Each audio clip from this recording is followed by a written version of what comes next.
प्रश्नपूर्तीचा याच्या आपल्या 6व्या भागात मी आपल्या सर्वांचं स्वागत करते. आज आपण भेटणार आहोत फिल्म मेकर श्री प्रफुल्ल खारकर यांना. प्रफुल्ल खारकर यांनी नुकतीच एक शॉर्ट फिल्म बनवली आहे बिर्याणी नावाची, आणि ती आपल्या अमेरिकेच्या नाफा फिल्म फेस्टिवलच्यासाठी एंट्रीला पाठवण्यात आली आहे. लवकरच आपल्याला ती सर्वांना बघायला उपलब्ध होणार आहे. त्याचबरोबर त्यांच्या ह्या फिल्म मेकिंगच्या प्रवासातल्या काही कहाण्या, काही गप्पा आणि एकंदरीतच त्यांच्या या ध्येयाकडे चालू असलेला प्रवास ह्या संदर्भाच्या गप्पा आज आपण त्यांच्याशी मारणार आहोत. नमस्कार प्रफुल्ल. हरे कृष्णा. तर प्रफुल्ल, माझा नेहमीचा प्रश्न, मला माहीत आहे की तू इथे बरेच वर्ष इथे अमेरिकेत आहेस, पण तू इथे कधी आलास, कुठे आलास, आणि तुझा सगळा IT रिलेटेड प्रवास आणि सगळं असताना आता तू नुकतीच ही जी फिल्म बनवली आहेस, ती फिल्म बनवताना तुला आलेल्या अडचणी, त्या फिल्म मागची कहाणी, ह्या सगळ्याबद्दल आम्हाला तुझ्याकडून ऐकून घ्यायला खूपच आवडेल. शुअर. पहिल्यांदा तुम्हाला I want to thank you आणि HMM. This is really good. तुम्ही जे काही करताय ते मला खूप आवडलं. तुमचा वेळ घालून लोकांपर्यंत पोहोचवायला this is really very nice social service. Thank you so much. लहानपणापासून मी तसा स्टोरी टेलर होतो, पण मी इथेपर्यंत येईन असं वाटत नव्हतं. तर असं करता करता मला लक्षात की movie is one of the very strong media to reach people and also very interesting. So असं सुरू करता करता मला जेव्हा मी इथपर्यंत पोचलो तेव्हा मी स्टडी करायला लागलो. मला लक्षात आहे की movie making is not just about actors and directors. It is about so many things, so many facets that I started looking into it, आणि ते खूप इंटरेस्टिंग वाटलं आणि म्हणून मी तो प्रवास सुरू केला. आणि त्याच्यात म्हणजे तू म्हणलीस की बिर्याणी, पण मी एक फीचर फिल्म पण केली, मराठी हॉरर कॉमेडी, आणि त्याच्यात मी ॲक्टिंग पण केलंय. आणि ती आता जून-जुलैमध्ये रिलीज होईल इंडियात. साधारण 15 ते 20 थिएटरला होईल. आणि मी आता शॉर्ट फिल्म्स अमेरिकेत करतोय, आणि त्या शॉर्ट फिल्म्स पण I am making it in the same way as a feature film. तर त्याच्याबद्दलही खूप इंटरेस्टिंग गोष्टी आहेत. आणि तर बऱ्याच इंटरेस्टिंग गोष्टी आहेत, आणि त्याच्यात इतक्या जणांची मदत लागते, आणि लोकांना जनरली मूवीमध्ये इंटरेस्ट असतो. So anybody who wanted to get involved into the movie, they can reach out to me. आणि आता काही जण, जशी तुझी मदत झाली एका मूवीला, अजून काही लोक आपल्या मराठी मंडळामधले इन्व्हॉल्व झालेले आहेत. आता माझी पुढची मूवी येते, त्याचं नाव बटरस्कॉच आहे. ती साधारण सप्टेंबरमध्ये सुरू होईल शूटिंग. आपल्या या बिर्याणी मूवीबद्दल थोडंसं तुझा प्रवास, किंवा तो करताना तुला आलेल्या अडचणी, काही घडलेल्या गमती, किंवा आम्ही जेव्हा बघतो ॲज अ प्रेक्षक तेव्हा आम्हाला असं वाटतं की असं एक ॲक्टिंग केली जाते, इकडनं थोडे लाईट्स असतात, थोडा कॅमेरा सेट होतो आणि सगळेजण आपापले डायलॉग्स बोलतात. पण जसं तू मगाशी म्हणालास, मी जेव्हा स्वतः हे सगळं विटनेस केलं, मी I was part of that, not as deeply as you, पण तरी सुद्धा मी हे सगळं बघायला मला मिळालं ही प्रोसेस. आणि हे खरंच फार सोपं काम नाही आहे. It is very time consuming and energy consuming.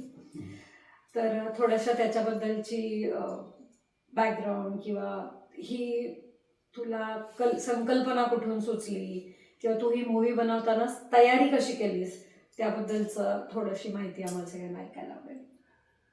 मी पण अशाच येतो, जेव्हा मी मूवी पाहायचो तेव्हा असं वाटायचं अमिताभनी काय एंट्री मारली, आणि everything was Amitabh. And what ever मला समजलं नाही की ॲक्टर्स आहे, ते मला वाटायचं डायरेक्टरने केले. पण एवढेच 2 लोक मला वाटायची की मूवी बनवतात. जेव्हा ह्याच्या डीप प्रवास सुरू झाला तेव्हा कळलं की लाईटिंगचं महत्त्व किती आहे, कलरिंगचं महत्त्व आहे, एडिटिंगचं आहे, कॅमेरामनचं आहे. Everybody is very very important. Movie अशी एकच गोष्ट आहे. मी बरेच बिझनेस केले, पण मला मूवी मेकिंगमध्ये असं वाटतं की this is really a teamwork.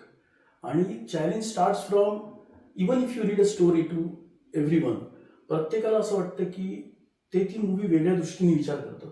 So as a director, first role is to tell everybody that we are making same movie. कारण प्रत्येकाला ते वाचून असं वाटतं की हां, हे कॅरेक्टर असं असेल, आणि it is very important to bring everybody together. So this is the most teamwork necessary event. बाकी कुठल्याही बिझनेसमध्ये थोडं 19-20 चालतं, प्रत्येक department is not equally weighted and required. पण ह्याच्यात जर ॲक्टर कमी पडला तर मूवी खराब होते, डायरेक्टर कमी पडला आणि ॲक्टर चांगला असेल तरी मूवी खराब होते, जर कॅमेरामन कमी पडला आणि ॲक्टर डायरेक्टर चांगला असेल तरी मूवी खराब होते. त्यामुळे everybody has to step up. आणि अशा यामुळे हे एकतर टीमवर्क प्रमाणे आहेच, पण effort wise it is very intensive. So broadly there are 3 process to make a movie: pre-production, production and post-production.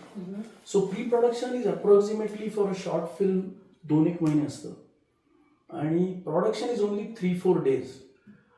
जिथे आपण म्हणजे इफ ऑब्विसली प्री प्रोडक्शन चांगलं असेल तर प्रोडक्शन इज व्हेरी ग्रेट. तिथे जास्तीत जास्त कॉस्ट जाते. त्यामुळे जेवढं प्री प्रोडक्शन चांगलं तेवढं प्रोडक्शनला शूटिंगला बरं पडतं. आणि मग साधारण post production is also 2 months. It's very very efforts taking. आणि क्रिएटिव्हिटी याच्यात आनंद जो आहे तो दुसऱ्या कुठल्या ह्याच्यात नाही. म्हणजे हे सगळे एफर्ट्स का वर्थ आहेत? Wien you look back you see, oh, this is really how you wanted to tell your story. Yeah. So as a director, it is probably the most satisfying. बरोबर आहे. कारण तू जसं म्हणलास 2 महिने लागतात. कारण आपण साधारण जी शॉर्ट फिल्म बघतो ती 10 ते 17 मिनिटाची असते आणि ती 10 ते 17 मिनिटाची प्रोसेस पूर्ण करण्यासाठी साधारण 2 ते 3 महिने सगळेजण अथक प्रयत्न करत असतात वेगळ्या वेगळ्या टीम लेवलवर. करेक्ट. सो आपल्याला मज्जा येते 3 तासाचं पिक्चर बघायला आणि आपण फार पटकन जज करून बघा हे अकवाच होती मूवी, काय तो ॲक्टर, किंवा लाईट्स चांगले बरोबर नव्हते, किंवा म्युझिक थोडं अजून अपिलिंग हवं होतं, किंवा ह्याच्यातनं असं असं गाणं. जसं तू म्हणलंस की प्रत्येकाला त्या स्टोरीची एक वेगळी विजन असते आणि it's is director's duty to make everyone look through his lens, right.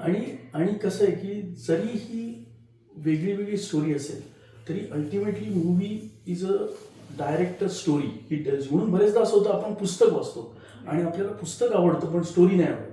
कारण पुस्तकात you have opportunity to envision anything you want. एक स्टोरी लिहिली असते, एक मोर्चा आहे तो एखाद्या पॉलिटिशियनवरती चालून आला तर तू एनविजन करते 50,000 लोक आहेत. पण when you do the movie the director sees that as only एक माणूस आलाय, 2 माणसं आलेत आणि ते उद्ध्वस्त करतायत. So lot of constants are there, budget, cost, actors, everything. But it is a story what director has seen. So in one way it is lot of satisfaction that when you look at it and say ही story मी तशी सांगितली का. आणि त्याच्यामुळे एक त्याच्यात खूप वेगळी धुंद आहे, एक वेळ आहे. वेळ घेतल्याशिवाय मूवी होत नाही. आणि ही जी झाली म्हणजे आता बिर्याणीचं बोलायचं तर biryani was a based on true events. एक गोष्ट ती माझ्या बाबतीत घडली आणि 2 वर्षापूर्वी मी लिहिली होती आणि तेव्हा नाफामध्ये 28 स्टोरीजमध्ये माझी स्टोरी त्यांनी निवडली. तर मग मला जरा कॉन्फिडन्स आला आणि I started getting people around together to make this film. आणि ती आता झाली. मी 16 एक फेस्टिवलला सबमिट केलेली आहे. फीडबॅक खूप चांगला आहे. पण ह्याच्यात इव्हन म्युझिक म्हणजे आता इथे सितार पाहिजे का व्हायोलिन पाहिजे का इथे आलाप पाहिजे. You get yourself involved so much into it.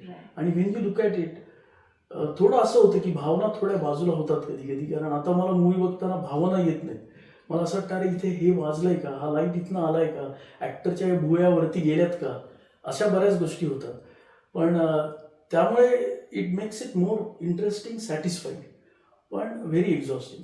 पण मला असं वाटतं की lot of people should get involved. 99% लोक मूवी बघतात पण त्याच्यात अपॉर्च्युनिटी मिळत नाही. ते एक असतं की कोणाला. तर इथे आता मला त्यामुळे मी ग्रुप तयार केलेला आहे. 15 जणांची कोर टीम झालेली आहे आणि 5 डिफरंट टॉवर केलेले आहेत. त्यामुळे I am feeling very good in Houston. तू ह्युस्टनमध्ये कधी आलास? ह्युस्टनमध्ये मी 2 वर्षापूर्वी आलो.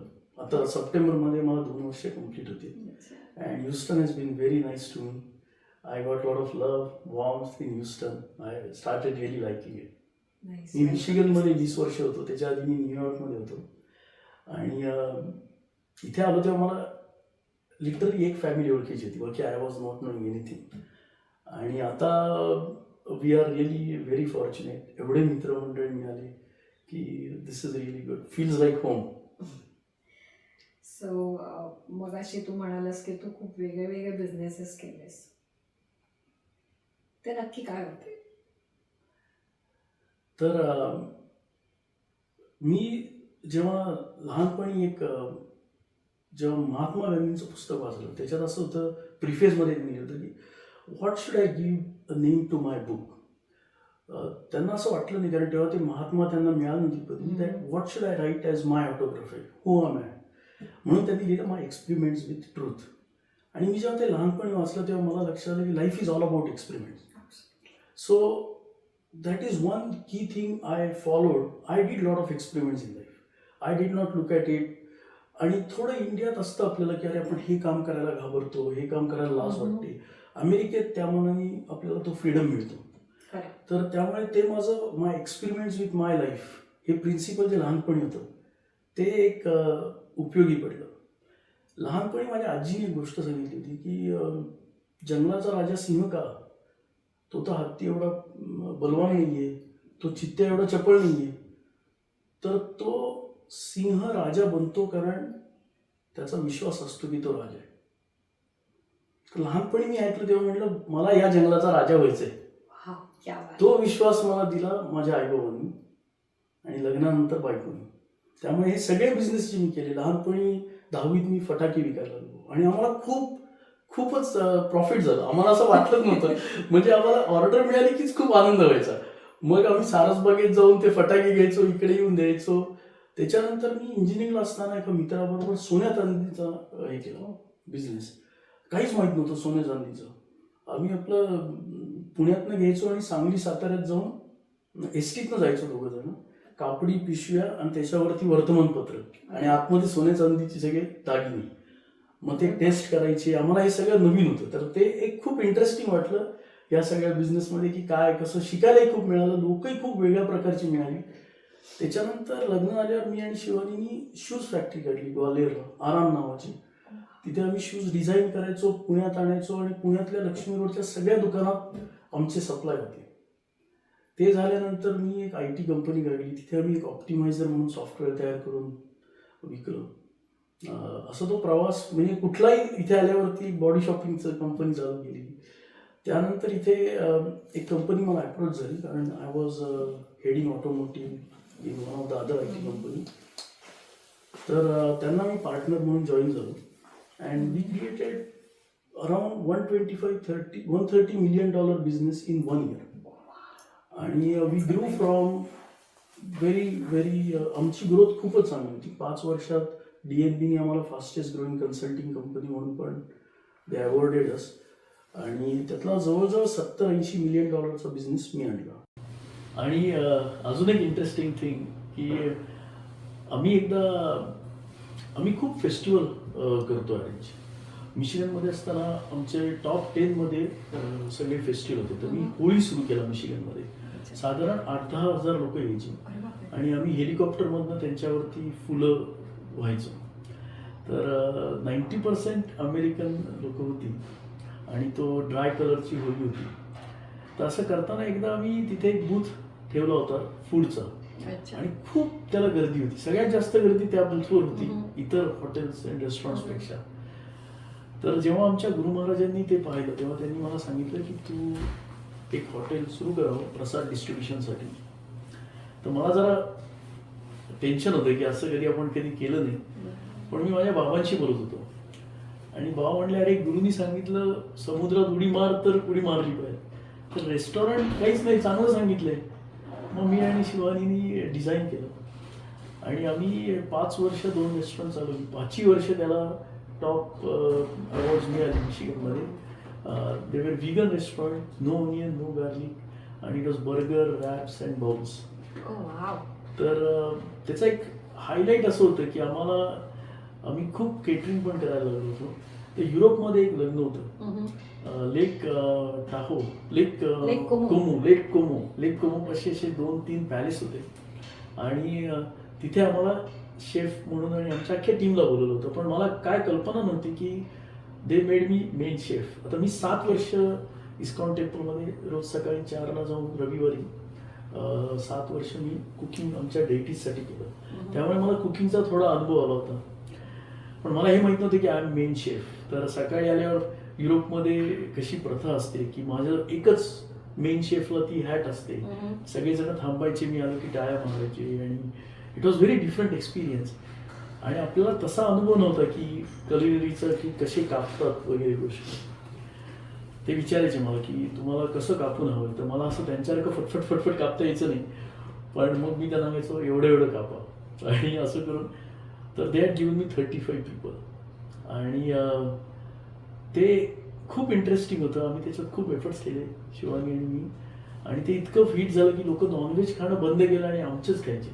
तर फायनल डेला 5व्या दिवशी त्यांनी ठरवलं की we will do a finale between Italian food and Indian food. तर त्यांचा जो मेन त्या हॉटेलचा जो मेन शेफ होता, he was making Italian food and we were making Indian food.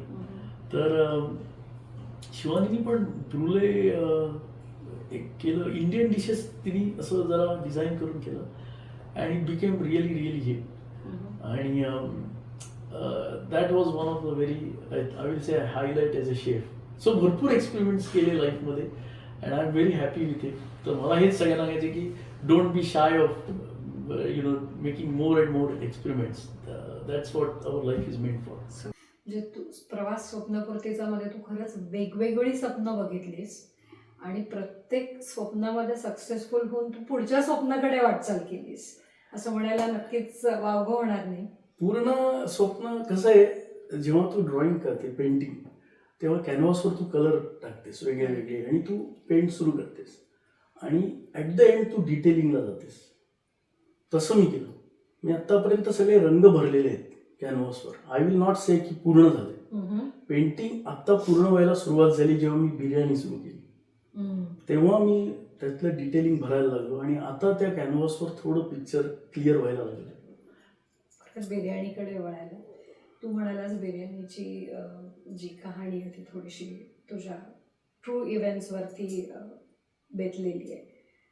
तर ह्या फिल्म मेकिंगमध्ये यायला तुला ही बिर्याणीची जी तुझी कहाणी आहे ती कारणीभूत ठरली असं जर म्हणायचं असेल तर त्या प्रवासाकडे तू कसा काय वळलास? इंटरेस्टिंग. सो मी जसं म्हटलं, मला स्टोरी टेलिंग आवडायची आणि आपल्या इंडियात वेद आणि स्क्रिप्चर पाहिलेस तर एवढे सुंदर सुंदर गोष्टी आहेत. माझी आजी सांगायची, माझ्या बहिणी सांगायच्या, त्यामुळे मला पहिल्यापासून ते खूप आवडायचं. तसंच मी माझ्या मुलांना सांगायचं. बट माझा मुलगा was a film maker. Was म्हणलं कारण I lost him, it's been 4 years. आणि त्याला अचानक कॅन्सर झाला आणि 15 दिवसात तो गेला. आणि पण ही वॉज अ मूवी मेकर आणि त्याने खूप सुंदर मूवी केल्या. आजही जर UFMला तू गेलीस तर ओरिएंटेशन डेला त्याची मूवी दाखवतात, त्यांनी जी केली ती. तर he was a game changer. He was way ahead of his time, spiritually very evolved soul. आणि त्याची एक वेगळी स्टोरी. आणि so you know, as a father you always want your son to आउटलिव्ह.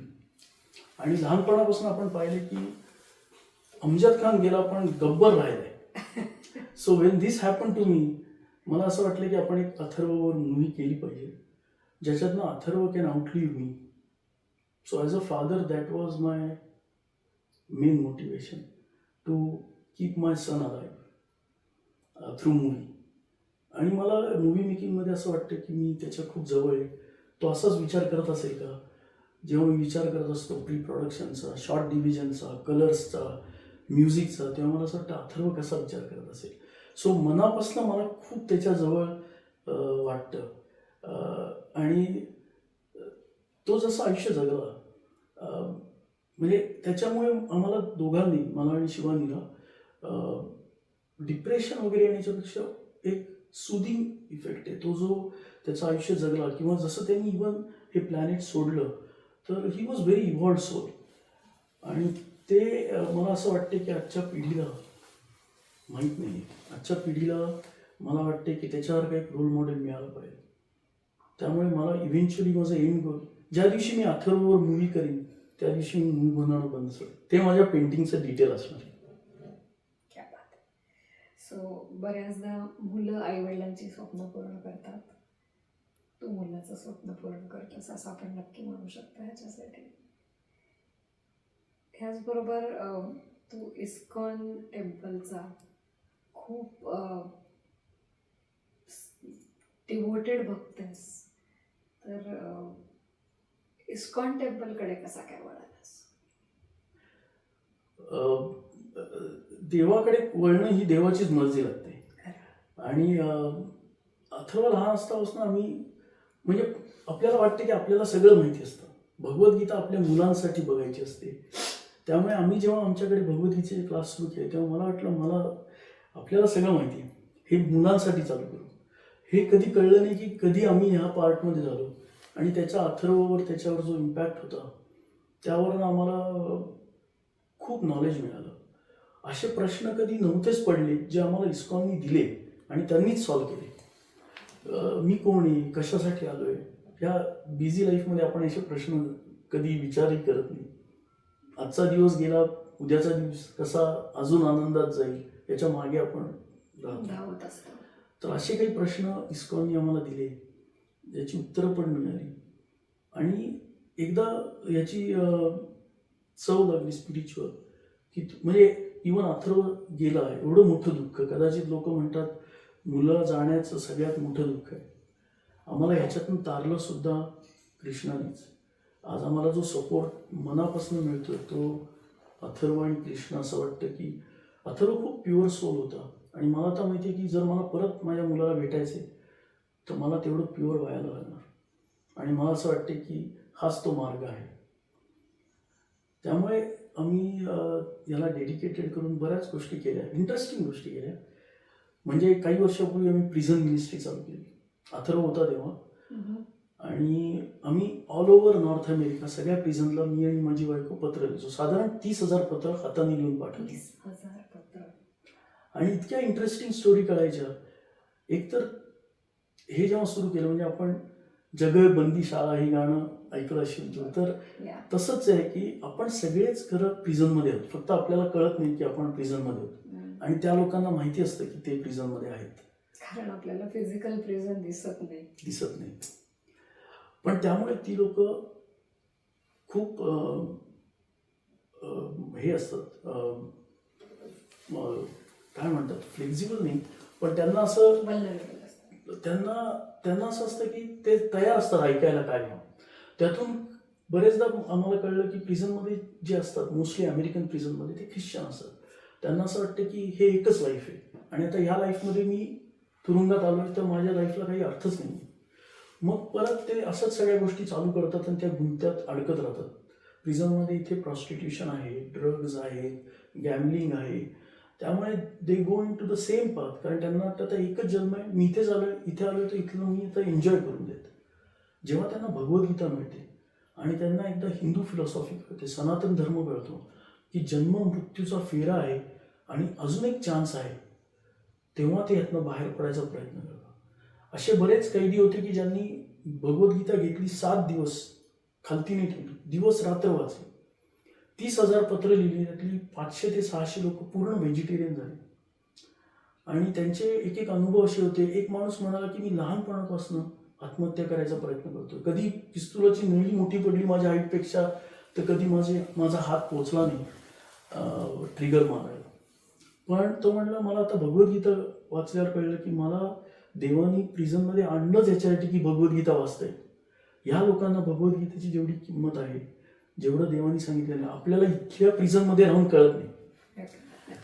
एक तर माणूस म्हणतो की तुमचं पत्र आलं की पहिल्यांदा आम्हाला 787 किंवा नंबरनी हाक मारतात, त्याच्याऐवजी म्हणतात अँथनी. आम्ही पहिल्यांदा आमचं नाव ऐकतो तर प्लीज आम्हाला लिहित जा.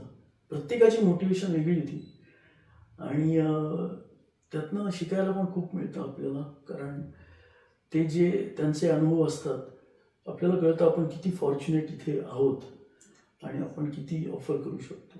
मग अशी आपण जेव्हा बोलत होतो तेव्हा मी एक राधाकृष्णाची पेंटिंग बघितली तुझ्याकडे. आता हा प्रिझनचा आपला विषय झालाच आहे तर तू त्या पेंटिंग बद्दल आपल्या प्रेक्षकांना सांगावंस असं मला वाटतं. नक्की. सो जेव्हा आम्ही प्रिझन मिनिस्ट्रीमध्ये पत्र लिहायचो तेव्हा ते प्रश्न विचारायचे, कारण भगवद्गीता वाचायचे. ते एकदा भगवद्गीता वाचली की त्याचे की कोणी लिहिली आहे, कोणी सांगितली आहे, मग कृष्ण कसा दिसतो, त्यांना खूप कुतूहल होतं. आणि मग मी त्यांना एक कृष्ण बुक पाठवलं, प्रभुपादांनी लिहिलं, आणि त्या लिहिण्यावरती त्यांनी ते पेंटिंग काढलं. त्यांनी कधी कृष्ण आणि राधा पाहिलं नाही, त्यांनी त्या डिस्क्रिप्शनवर ते पेंटिंग केलेलं आहे आणि ते त्यांनी आम्हाला गिफ्ट म्हणून पाठवलं. इतकं सुंदर काढलंय. नक्कीच मी आपल्या सगळ्यांना, मला ते तुम्हाला पण दाखवायला आवडेल. मी नक्कीच या व्हिडिओच्या शेवटी तुम्हाला ते दाखवेन. ह्याचबरोबर पेंटिंगचाच आपला जर विषय निघालाय तर तुझ्या घरातली खूप मोठी भिंत, ती कृष्णाच्या अनेक पेंटिंग्स, त्यात कालियामर्दनचा देखावा, बालकृष्णाच्या काही लीला, असं सगळं आहे. आणि ते तू सध्या, अजून ते पूर्ण नाही आहे मला माहिती आहे, पण ते सगळं केरला पेंटिंगच्या आधारावर खूप भव्य मोठं पेंटिंग तू करतोस. तर त्या पेंटिंगच्या मागची प्रेरणा, कशी सुरुवात केलीस, किती दिवस झाले तू हे करतोयस, आणि बाकी तुला आलेले अनुभव आम्हाला सगळ्यांना ऐकायला खूप आवडतील. तर गुरुवायूर टेम्पलमध्ये मी गेलो होतो तेव्हा मला केरळ पेंटिंग ही खूप अट्रॅक्शन वाटलं आणि म्हणून मी ते शिकायला लागलो. आणि इंडियातले एक सर आहेत, त्यांच्याकडे शिकलो. आणि इथे माझी एक मैत्रीण आहे, ती पण लावण्य म्हणून, तर तिने आणि मी मिळून हे सुरू केलं.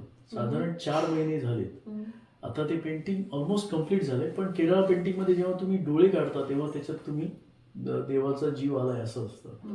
पण ते प्रत्येक पेंटिंग करताना प्रत्येक ब्रश इज अ चॅन्टिंग, म्हणजे एव्हरी पेंट आम्ही चॅन्ट केलं आणि केलं. त्यामुळे आम्ही त्याला एकदम देवघर मानूनच ते पेंट केलेलं आहे. खूप सुंदर आहे, खूप. आणि म्हणजे त्यावेळेला कृष्ण तुमच्या, माझ्यामध्ये बरोबर होता की मी आहे, तुम्ही हे सुरू करा. आणि त्याच्यात खूप अनुभव आले.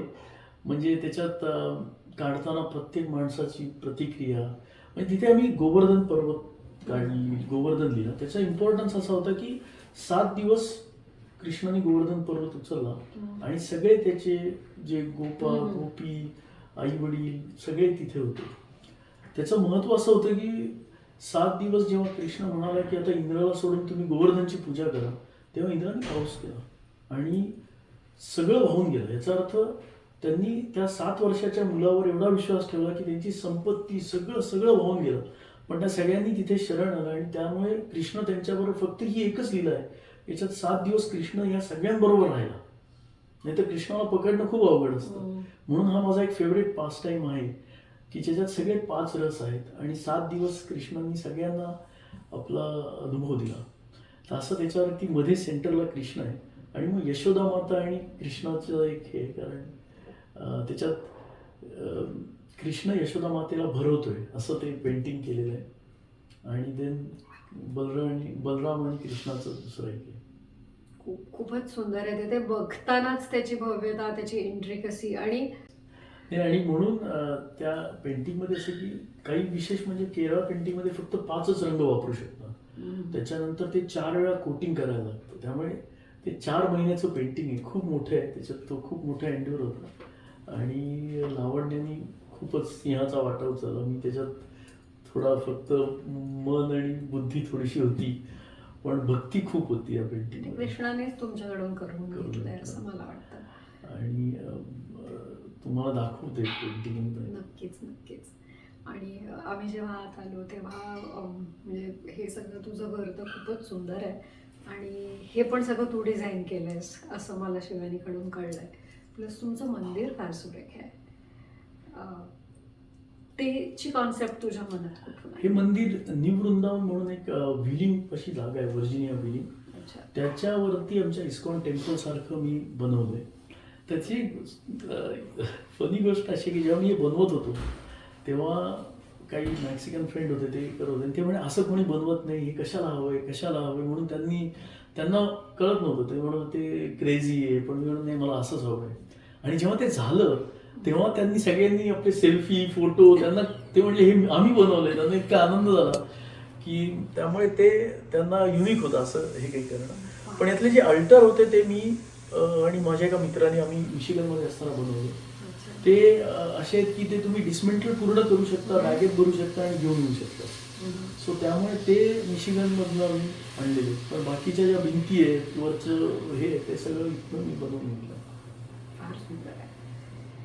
तू काय नाही केलंस? तू भक्ती केलीस, तू डिवोशननी सगळ्यांसाठी प्रसाद बनवलास, फेस्टिवल्स अरेंज केलेस, now you're into movie making, IT company काढलीस, सोन्या चांदीचा देखील धंदा केलास आणि अगदी लहान असताना जे साधारण लहान मुलं करतात त्याप्रमाणे फटाके देखील विकलेस. तू लिखाणाचं काम सुद्धा करतोस मला माहिती. सो इतके सगळे फेदर्स तुझ्या हॅटमध्ये आहेत की कुठून सुरू करावं, कुठे बंद करावं तुझी मुलाखत मला अजिबात अंदाज येत नाहीये. कारण आपल्याकडे खूप साऱ्या गोष्टी अजून गप्पा मारायच्या बाकी आहेत, पण आपल्याला वेळ नाहीये तेवढा.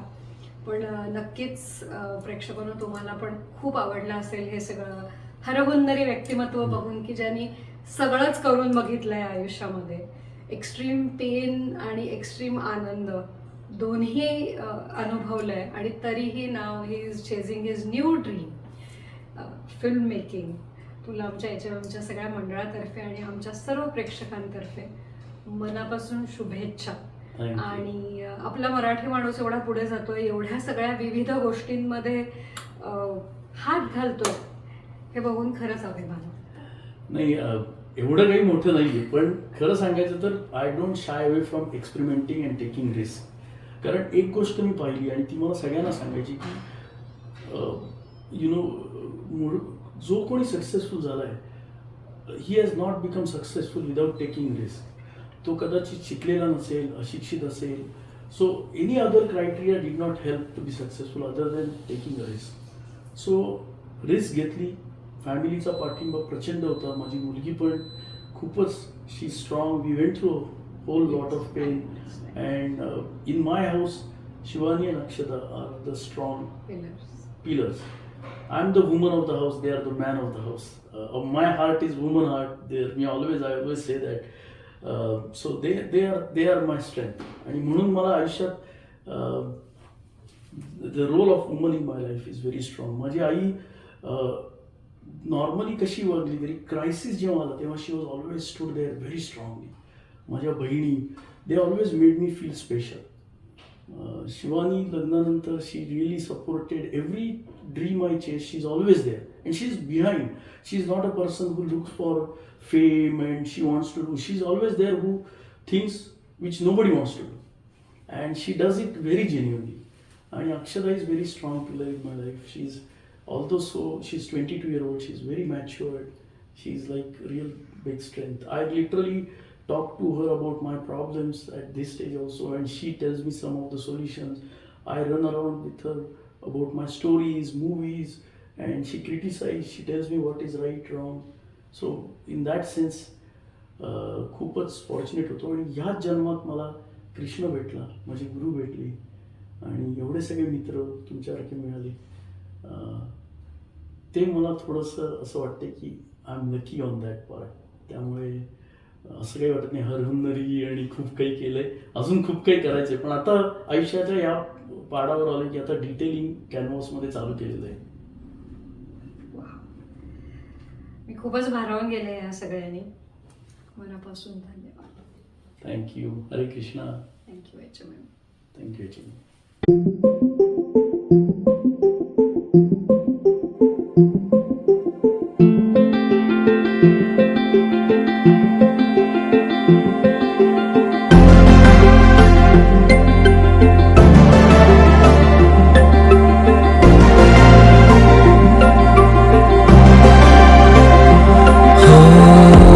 ध्यास तुझा, ध्यास तुझा मनास लागे, सहवास तुझा ओठावरी रे शब्द तुझे, डोळ्यात साऱ्या स्वप्न तुझे रे. असतोस तू, दिसतोस तू सोबत असा, हो भास तुझा रे, ध्यास तुझा मनास लागे, सहवास तुझा.